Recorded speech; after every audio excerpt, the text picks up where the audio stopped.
light was coming at me. It was extremely bright. The inside of the car lit up. I can remember that. And it was a very dazzling, brilliant occurrence. His story is that while driving along a country road on night patrol, he saw a light in the far distance. After he'd been watching it for a while, it started moving towards him. He maintains that he blacked out, and when he came to, his car had been thrown across the road. Later examination revealed that the car itself had been damaged. A dented top, smashed headlights, shattered windshield, and a bent antenna. Something did strike my vehicle. Something didn't want me there, apparently, or it was, I can't put a judgment on it.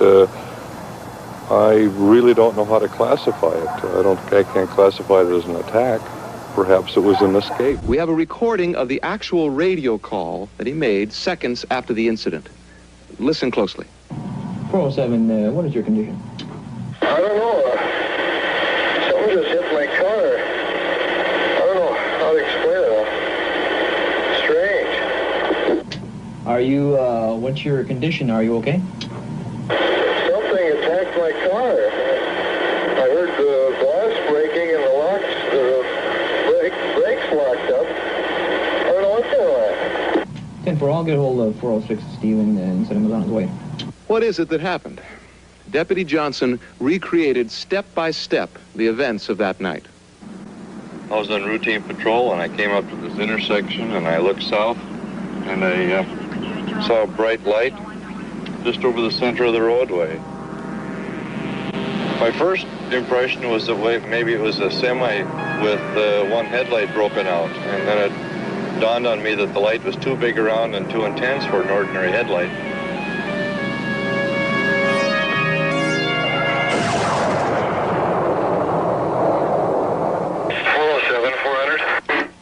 Go ahead, 407. 1088, 220, 5. 407, what is your condition? I don't know. Someone just hit my car. I don't know how to explain it. Strange. Are you, what's your condition? Are you okay? Something attacked my car. I heard the glass breaking and the brakes locked up. I don't know what's going on. What happened? What kind of car? 10-4, I'll get hold of 406 Stephen and send him on his way.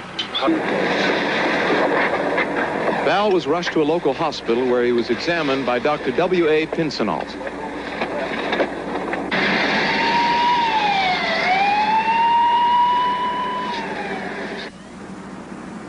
My eyes were extremely painful, as if I'd been subjected to something like arc welder burn or something. There was some salve put in my eyes, and they were covered with an adhesive bandage.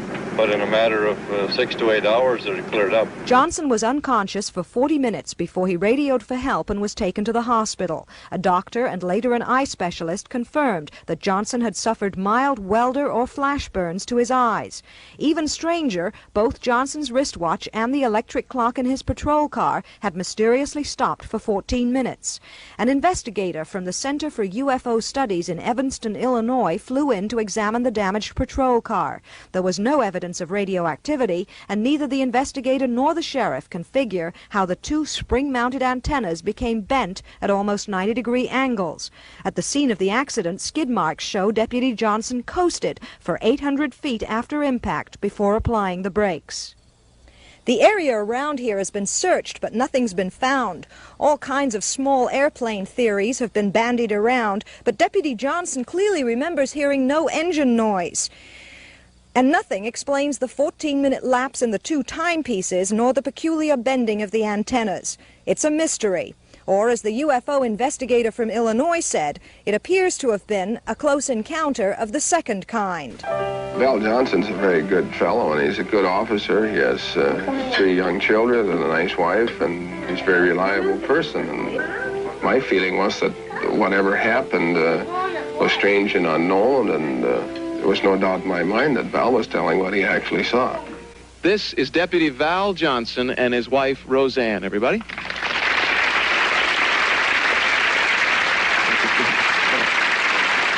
Now, since that incredible experience that has shocked us all, have you had any other experiences, any other close encounters? No, sir, no. Had you had any before this? No, this is the first one. Well, how has it changed your life? Well, it's brought our family unit closer together. Because it scared everybody so much, you mean? Well, there was a lot of people confused about it and a lot of unusual stories that came out about it. But it's brought us closer together as a family unit. Was it a religious experience for you? Many times these events are a religious experience. Upon reflection afterwards, it's been about 6 months now, upon reflection, we've kind of come to the conclusion that perhaps the Creator has made other things that we can't readily see or readily identify, and perhaps this is one of the things we encountered.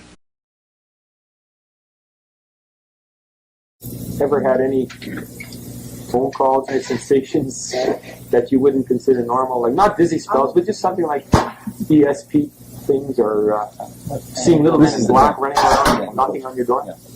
I'll get into that. There's something else I'll bring up. Okay. Now, the next day or two after the incident, the head back was 14 minutes late.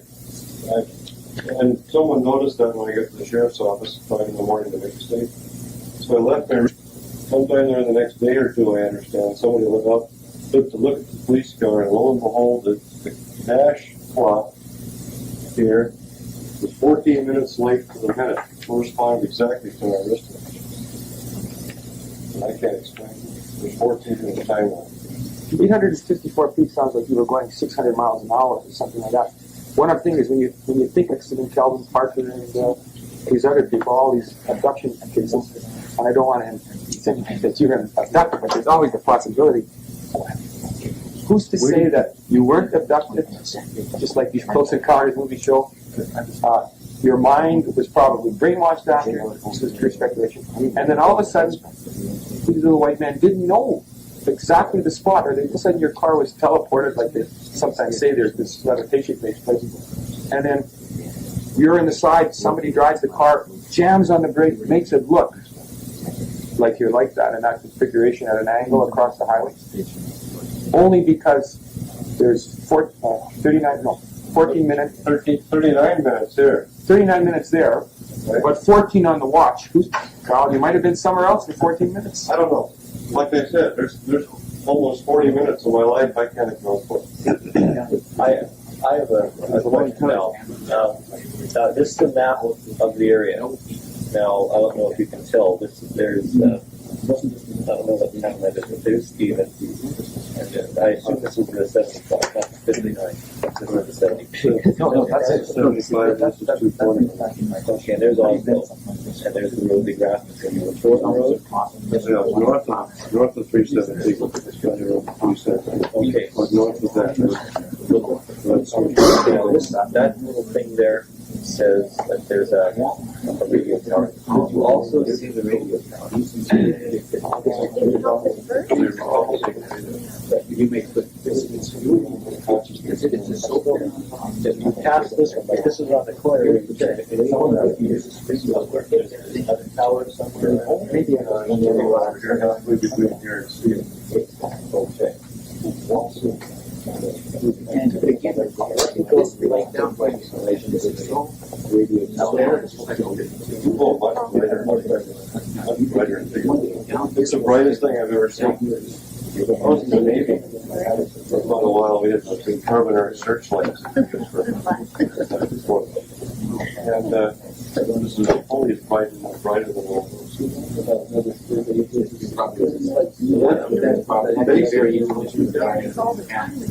So there's a hole from where it looked about a foot of diameter to where it got to your car. Like less than a second. It was looking. But when I kept it in sight all this time. How far from that corner down to the trees there? 2 3/4 miles. Okay, I would like to know, before the incident, were you have ever read any stories on UFOs, and after the incident, have you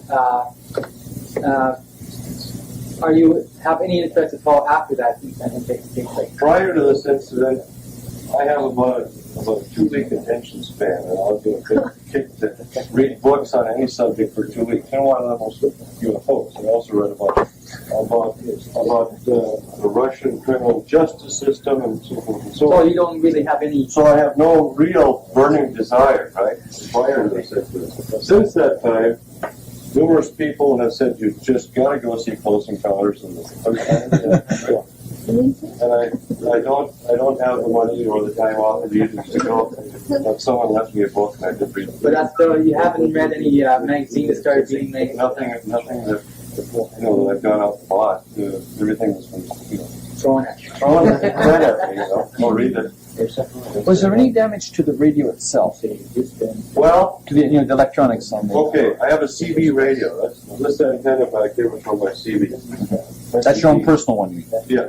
The CB has never really worked quite right since. Yeah. The police radio, as far as I know, it was working when I called for assistance. 2:19 a.m. One thing I can tell you, there was practically a new battery in this area of the vehicle. That's for the CB, you mean? No, this is to start the car. Okay, yeah. 12 volts, sort of so. I don't hold the charge any longer.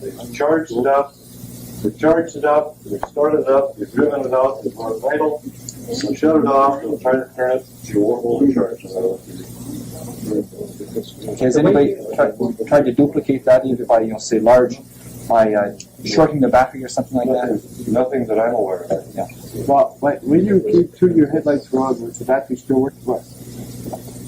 When you were making your statement there, you said the one thing I can tell you. Are you holding something back then? Does that mean that there's something you're not allowed to tell us that's, No, it's just a figure of speech.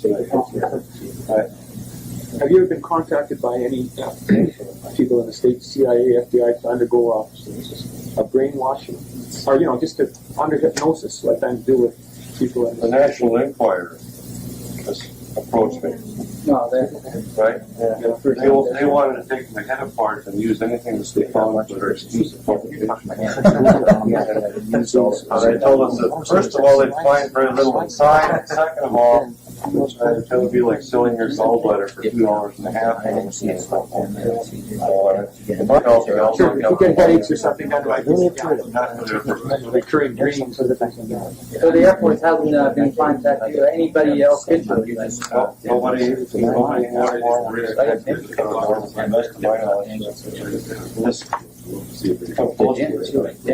was just I was going to ask you if you ever see that light again. Do you think you're saying?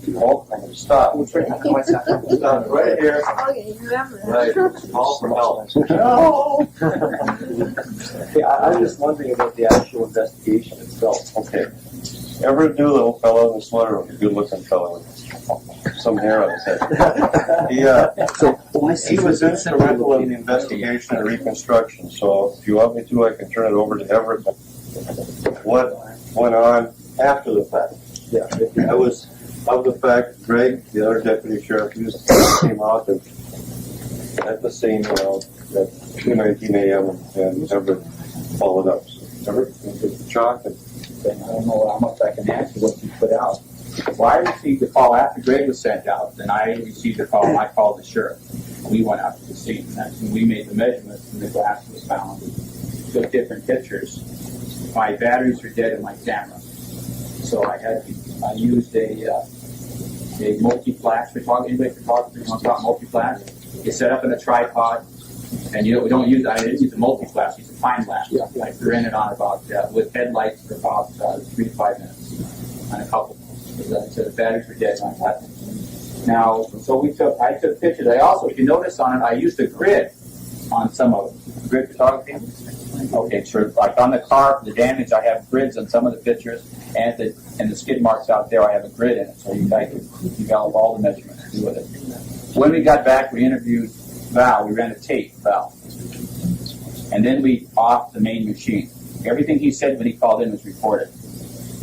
And so then, like one thing Val didn't give information on, but when Val said he checked his watch, I'll emphasize that Val's watch was, 14 minutes off, was it? All right, so I went and checked the car, which is 14 minutes off. And now the main thing, everybody thinks that, well, maybe he set him wrong. See, when Val goes to work, Val calls in the correct time and he sets it. Now, so then we checked our log and he called in the correct time. Now, as he worked and he calls in and they log him down, he also has a log sheet and he logs stuff down, which the two correspond all the way. So we can verify that his watch and the clock were both set when he went to work. So he calls in, standard procedure, sets his watch, matches, and he keeps a running log of the incidents during the night, which matches the logs of the office. Is there any way of saying what was the latest time at which his watch was correct? 7 p.m. the night before. So that's what I want to do. Okay. 1900 hours to 26. Well, but when he logs in, for instance, when he calls in, when you're in Stephen, you have a call when he called in Stephen, 10-8 in Stephen, which he logs down, which is down at the office, which are the same. And were those two times there cross-checked? Let's say when you left Stephen, was it? And then called in saying, I'm leaving Stephen now. No, I don't know. It just said 10-8 Stephen at one point on the log, if I'm correct. And I don't. You have to ask Val that. I don't know if that's when he's leaving Stephen or when he was. When I pull into a town, see, Greg was off that day. That's why I covered Stephen. And when I got to Stephen, I wrote 10-8 Stephen on my log sheet, and I called in and let the dispatcher know where I am. Was the time recorded? I believe it was. Recorded and logged. See, the operator, everything that goes over the air is recorded, and the operator runs a log. And the operator be back at the central station? Yes, he puts Val 10-8 Stephen. Yes, he does. So at the time of the 10-8 Stephen, it's still known that the clocks were correct? Yes, because it matches what he wrote down from his instrument to what they wrote down from the clock at the office. And it's on recording tape. Yeah. All telephone and radio. And the time between that and this was what time? No, I don't know. I don't have it here. This is when he was in Stephen. This wasn't the time, I don't think, when he left Stephen. No. This was what, 1 o'clock or 12 o'clock? Yeah, about around. But it was. I spent about an hour in Stephen anyway. It was a couple hours anyway before it was. Have either you or Val been interviewed by some government agency? You know, like the the armed forces, or have you been contacted by any branch of the government? Not that I'm aware of. Unless they're coming in plain clothes. After, okay. Then, all right, so then I checked it and we gathered up the watch, and then the eyes were checked. All right, then at this point, I made measurements of the car. Now, I don't have them here. You know, I thought I had them this low, but I don't. But I took all the measurements of the car and the damage and measured everything off. And then I took the series of pictures we have here. All right. Also, Hendred, is that something? All right, he sent me a magnet and some I did some tests for him too. To do with magnetism of the car, comparing it with another car. Yes, that's what he sent. And then I made measurements and we checked the magnet of the car, to see if there's any change in the car. Right. All right. Beyond that, like the sheriff, they took the antennas, we'll take it down to 3 inches. They're examined down there, and they said it wasn't heat that changed it because of the molecule change of the car, of the flight. All right. And the windows, according to the way I understand it, they were pushed in and like it was also sucked out. The damage wasn't a normal damage. I mean, it was. That's how it was explained by the guy from Korea. It was pushed in, and it's also like it was sucked out too. So that could be a shock wave, but that would not be a physical impact. Like I don't know. This isn't my field. So on the rest of the damage, I don't know. Like I said, I took a series of pictures, took as many pictures we could, and made measurements, to gather the information up. And there isn't. Okay, one thing about on here, now Greg had an explanation for here. Okay, when Greg was here, Greg could see, yaw marks, light skin marks, right? For from here. Now, if his car was dyed the minute it at this spot, here, right, it would leave those marks until if the motor caught them. Yes, maybe just engine compression would do that. Sure would. Those light, they're called yaw. They're just, if you get down and look down, you can see. They're not. It's not a skid mark. But then at this point, the brakes were then stepped on, which fit the sequence of events here. Now, if this is a power steering and power brake car?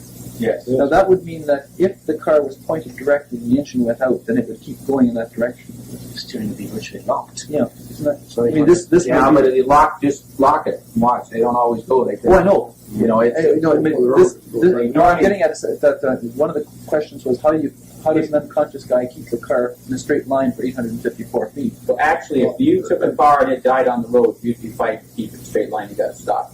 Also, it's pretty hard to put your brake to the lockup if you do. Yes, it would be. You would have to really put her down hard. See, my question had two components there. Does the fact, if you assume that the engine died, does this allow, if by just pure chance and luck the car is going straight down the road, does this allow you to, my car's not power steering, so I don't know, does this allow the car to stay in a virtually perfect straight line? No, it don't. Or does it just wander around? No, it won't. It'll pull out of my experience. The road is slow, it will pull side. If the road is at an angle. Yes. Yeah, but if your car dies, you know, if you're doing any speed at all, and it just dies on it, you know, you'll have to hold the steering wheel. If you just fully let go of it, if it Unless you have perfect adjustment. perfect, yeah, but the They odds don't have it. especially with one of these vehicles that are on back roads and all over, to be perfect at any time. What is the condition of the road? I know it's Straight, it's a straight good road. but I mean, is it shaped for a good run off the rain? Or? Most of them are. I'm sure it has. Because this is a flood area, we're in a high flood area out here. Okay. Yeah. But then the brakes locked. Was there any indication? Well, we're that they- assuming. No, that's just an assumption there. All we know is when he said here, all Val knows is we got skid marks, we got yaw marks, we got damage, and the vehicle will sit here on. And he didn't know if he put the brakes on or not. No, he doesn't. But again, it's like I said, Val's an experienced officer, and even if he wasn't totally knocked out and knocked half senseless, he still could try to fight with, you know. It's a reaction. Yes, he could. You know, he's an experienced officer, and he's been, you know, doing a lot of driving and stuff. Is your watch a electronic watch or a mechanical He's watch? got the watch on right now. And the one in the vehicle is an electric. Electric one. So But it's what a is it? mechanism. Is it digital or is it? It's working on a spring. Is it just a? 1695 Thailand special. You were wearing a seatbelt and all at the time, and so you didn't have any bruises or anything like that. There was a slight bruise on my forehead, possibly from the steering wheel. Okay. That's it. Okay. Is there any chance? His teeth. Oh, no. Okay. Oh, okay. I will tell about your teeth. A week before the incident, I was to a dentist. I had full mouth x-rays in preparation for dental work. Well, a week later, I went back to the same dentist, started poking around, working up a schedule of what he's going to do first. He says, holy smokes, your bridge work over here is broken loose. And I said, well, what do you mean? And he said, your bridge work at the gum line here is broken off. We're going to have to pull all your roots and repair all that stuff. So he took out the x-rays, and they were intact before the incident. Now, a week later, they're broken off at the gum No line. damage, there's no swelling in the mouth, because no You mean bleeding. you got cap teeth? Is that the idea? Right. This business over here, Oh, it cap. was Okay. a bridge. And the root underneath, the little bit of tooth they leave was broken. Is that the idea? Yes. Okay. It's cracked. Must have been a jar. Must have been a jar. And there was no swelling or anything. No swelling. For the first day or two, I felt like I've been hit in the face with about a 200-pound pillow, because I thought it was sinuses, but they never did drain. They just went away. But the whole front of my face hurt. And I thought there could be eyes or sinuses or anything. So But my whole face you hurt. had this cracking here, but there was no obvious cut or anything on the lip or anything like that. So if there were an impact or something like that, you would have had to hold open at the time to bring into that. Was there any particular pain in the No pain at all. On your snaps, do you have metal heads in the actual tooth? The cap is No, the tooth was ground off like a T or like a V, and then the cap was cemented on. no metal heads. So, Now, Val, in my opinion, was in a mild shock, even when I talked to him at 5 o'clock, about 5:30 in the morning, took the tape. You know, he wasn't normal, he was dazed, and mild form of shock at that time. So, and you talk about other incidents. We hadn't had it for a long time, but I've been there, you know, for about 10 years. Definitely, our police officers definitely hear it. And back in '76, we had many calls of, you know, of lights, families seeing lights, and, you know, seeing things. That's around the time when I was mentioning about that family coming back from Detroit Lakes. Well, I got, and years ago, well, even now, I'll be honest with you, most people won't, they'll tell you, but they don't want to be mentioned, they don't want anybody to know about it, and they're embarrassed about it.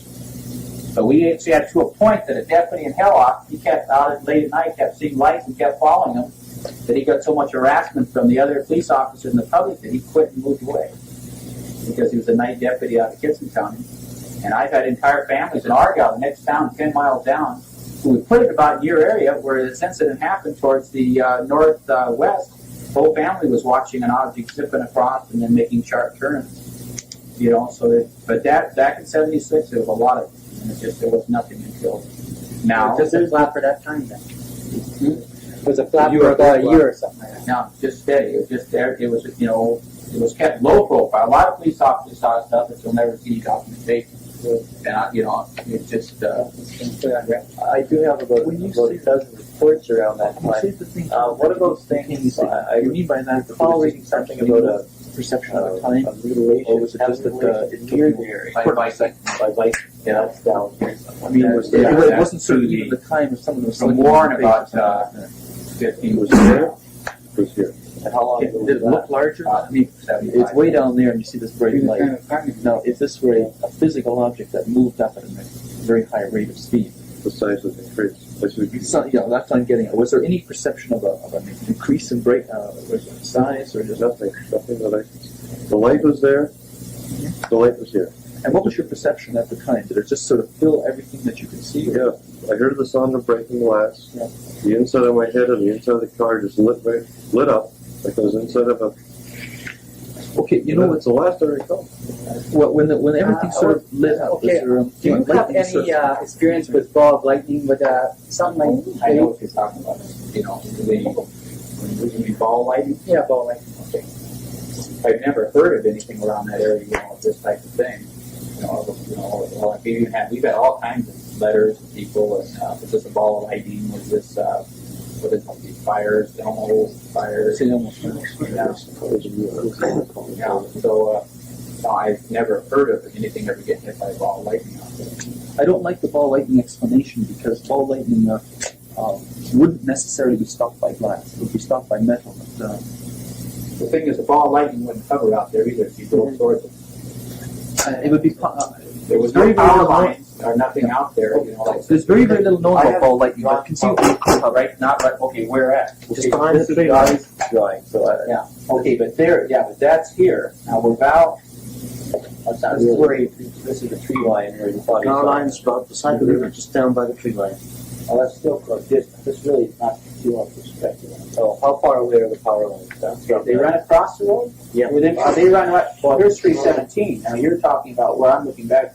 All right. Now the question is, all right, there is one running along here, but where in fact he saw the light is just going to be the question. I don't think it was clear back to 317. I would think that was you. North of 317. The light was the mile north.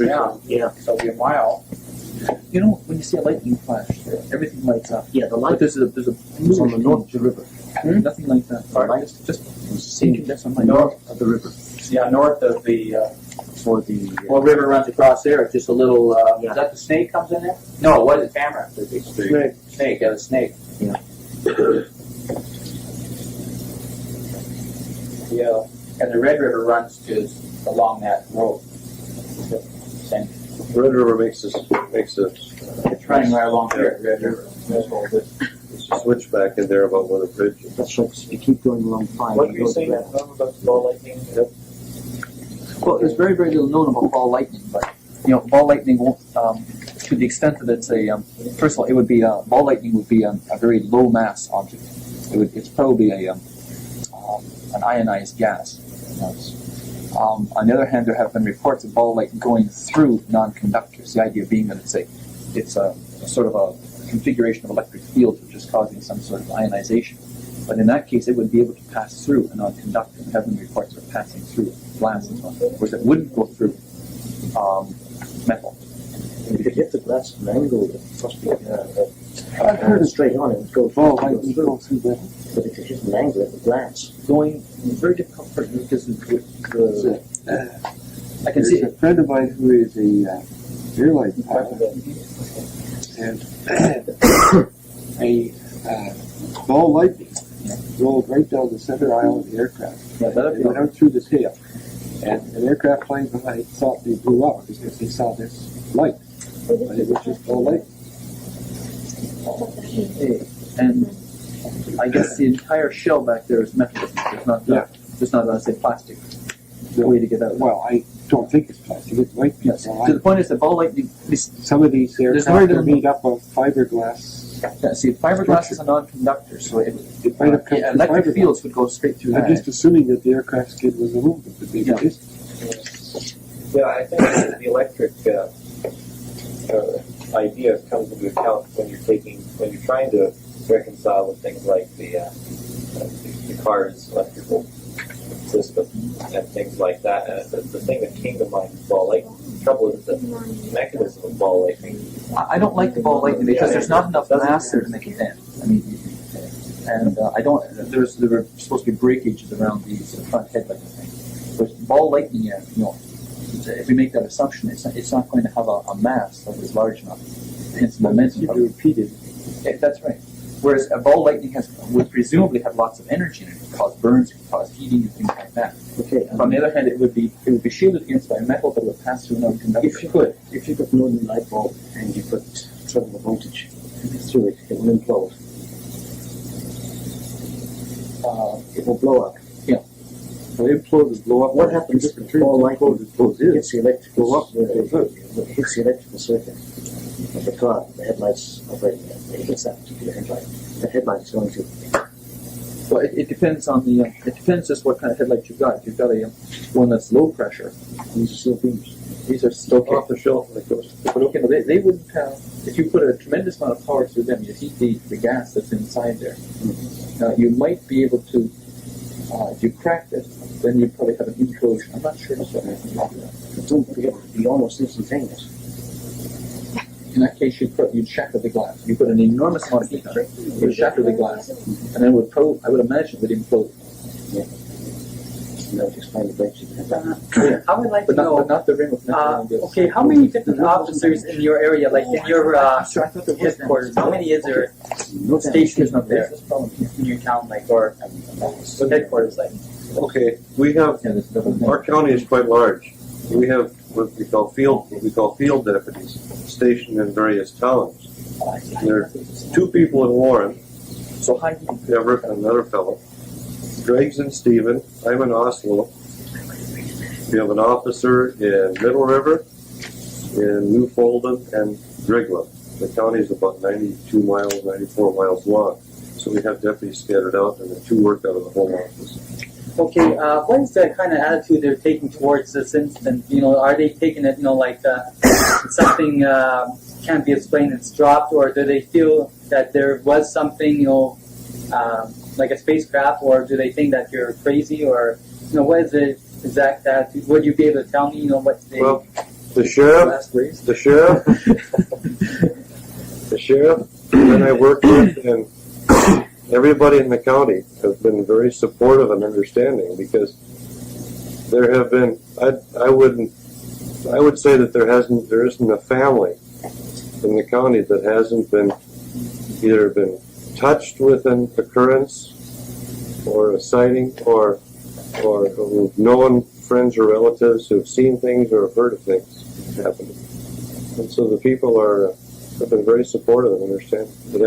They haven't branded me as a raving lunatic or anything. What? No real negative attitude towards it. No. I get a little teasing now and then. What do you personally think the object, or whatever it was, hit you? I think I stumbled across something I wasn't supposed to see. That's my personal opinion. What do you exactly mean? I don't know. So you don't think it's a spacecraft from outer space, or do you think maybe it could be it? Yeah. I don't have enough data to make a decision on it.